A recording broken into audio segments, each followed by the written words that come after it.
Hi friends, welcome to unique thoughts.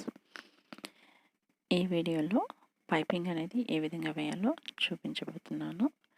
ఇక్కడ చూడండి, ఈ బ్లౌజ్కి పైపింగ్ ఏ పెడుతున్నాను. ఇక్కడ ఈ బ్లౌజ్ మీద ప్యాటర్న్ అనేది ఇచ్చినారు, డిజైను. సో ఈ డిజైన్ ఏ కలర్లో ఉందో ఆ కలర్ పైపింగ్ అనేది వేయబోతున్నాను. ఇక్కడ నేను ఎటువంటి థ్రెడ్ యూజ్ చేయట్లేదండి. 2 ఇంచెస్ ఉండేటట్టు ఒక క్లాత్ని క్రాస్ పీస్ని తీసుకున్నాను. సో ఈ క్రాస్ పీస్ అనేది ఈ విధంగా కట్ చేసేసుకొని పైపింగ్ అనేది వేయబోతున్నాను.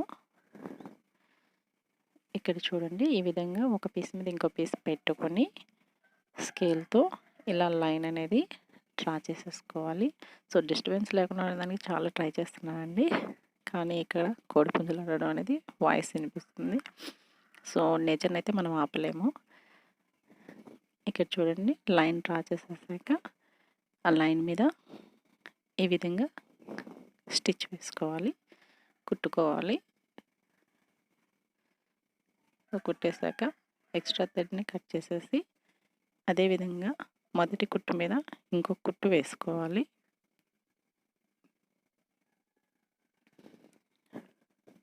చూడండి, ఈ విధంగా రఫ్ చేయడం మాత్రం మర్చిపోవద్దు, లేదంటే మధ్యలోనే ఊడిపోతుంది. సో ఈ విధంగా ఎక్స్ట్రా క్లాత్ని కట్ చేసేసుకోవాలి. అదేవిధంగా అటు సైడు ఇటు సైడు కూడా కట్ చేసేసుకొని ఇప్పుడు చూడండి, ఇక్కడ నేను ఆ ఖర్చుని జాయింట్ చేసిన దగ్గర పీసెస్ ఉంటాయి కదా, వాటిని ఓపెన్ చేస్తున్నాను.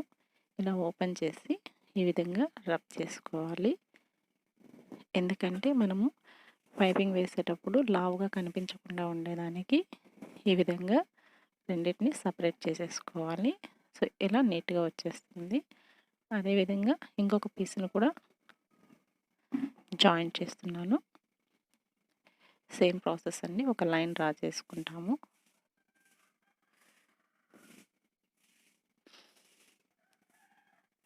ఈ విధంగా ఇంతకుముందు ఎలా అయితే మనం లైన్ మీద కుట్టు వేసామో అదేవిధంగా ఇక్కడ కూడా కుట్టుకోవాలి.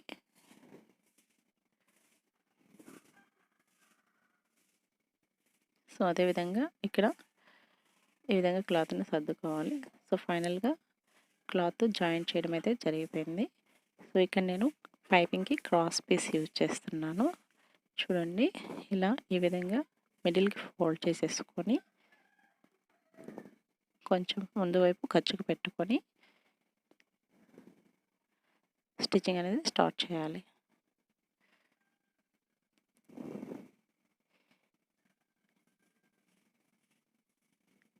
ఈ విధంగా కుట్టుకోవాలి. ఇక్కడ నేను ఖర్చుకి ఎంత క్లాత్ యూజ్ చేశానో చూపిస్తున్నానండి. 1/4 ఇంచి అంటే 1/4 ఇంచ్ని నేను ఖర్చుగా తీసుకొని స్టిచ్ చేస్తున్నాను. ఈ విధంగా మనం కుట్టుకుంటూ వెళ్ళాలి.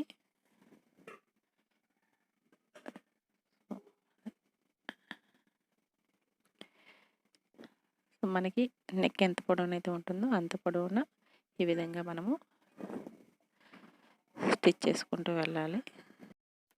ఇలా స్టిచ్ చేసేటప్పుడు సో నెక్ మొత్తం కూడా మనము ఒకే విధమైనటువంటి ఖర్చు తీసుకోవాలి.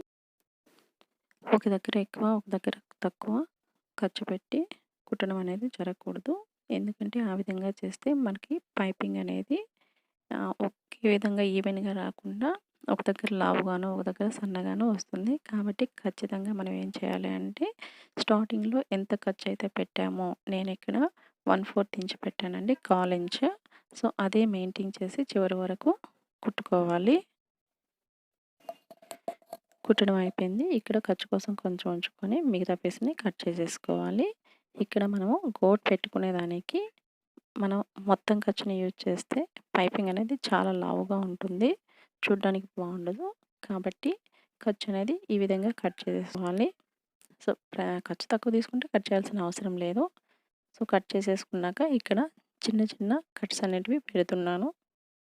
ఎందుకు అంటే మనం నెక్ టర్న్ చేసేటప్పుడు రౌండ్ నీట్‌గా రావడం కోసము. ఈ విధంగా స్టార్టింగ్‌లో ఫోల్డ్ చేసేసుకోవాలి. చూడండి ఈ విధంగా పైపింగ్ పైకొచ్చేటట్టు ఫోల్డ్ చేసేసుకొని స్టిచ్చింగ్ అనేది స్టార్ట్ చేయాలి.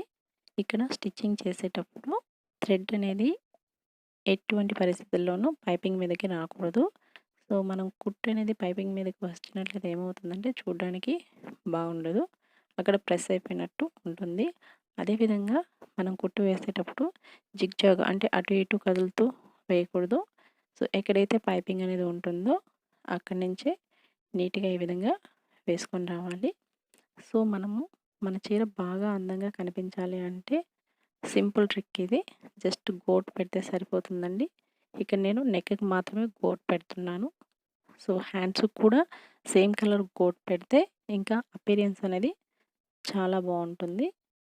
ఈ విధంగా మొత్తం నెక్కు పైపింగ్ అనేది వేసుకుంటూ వచ్చేసేయాలి.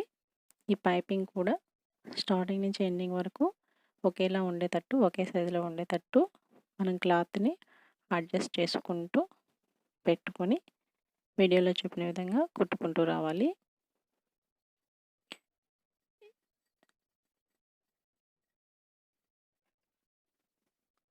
ఈ విధంగా చూడండి మనం పైపింగ్ ఫోల్డ్ చేసేటప్పుడు ఈవెన్‌గా వచ్చిందో లేదో ఒకసారి చెక్ చేసుకుంటూ ఉండాలి ప్రతిసారి. ఒకసారి కాదండి. ఎక్కడెక్కడైతే స్టిచ్ చేసుకుంటూ పోతామో అప్పుడు ప్రతిసారి చెక్ చేసుకోవాలి.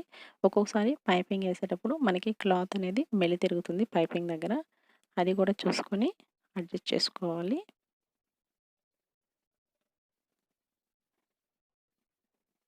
ఈ విధంగా చివరి వైపున కూడా ఫోల్డ్ చేసుకొని వీడియోలో చూపిన విధంగా సో, ఇక్కడ రఫ్ చేసేసేయాలి. చూడండి పైపింగ్ అనేది అయిపోయింది. బ్యాక్ సైడ్‌లో మనం ఇక్కడ చేతి కుట్లు వేయట్లేదండి. ఇక్కడ ఏం చేస్తున్నామంటే స్టిచ్ చేసేస్తున్నాను. సో, ఫస్టు ఎక్కడైతే ఎడ్జ్ ఉందో అక్కడ స్టిచ్ అనేది చేస్తున్నాను. కుట్టేస్తున్నాను. ఆ కుట్టేసేసాక మిడిల్‌లో మళ్ళీ ఇంకో 2 కుట్లు వేస్తానండి. చూడడానికి బావుంటుంది. చూడండి ఇక్కడ కూడా కుట్టేసేటప్పుడు చివర్లో కుట్టేసుకోవాలి.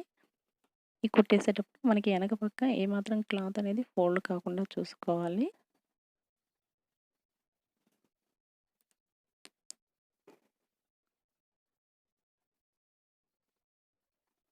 సో, బ్లౌజ్ మొత్తం కంప్లీట్ అయిపోయింది. సో, ఇది ఫైనల్‌గా నెక్ అండి. నెక్ రౌండ్ అనేది చాలా బాగొచ్చింది.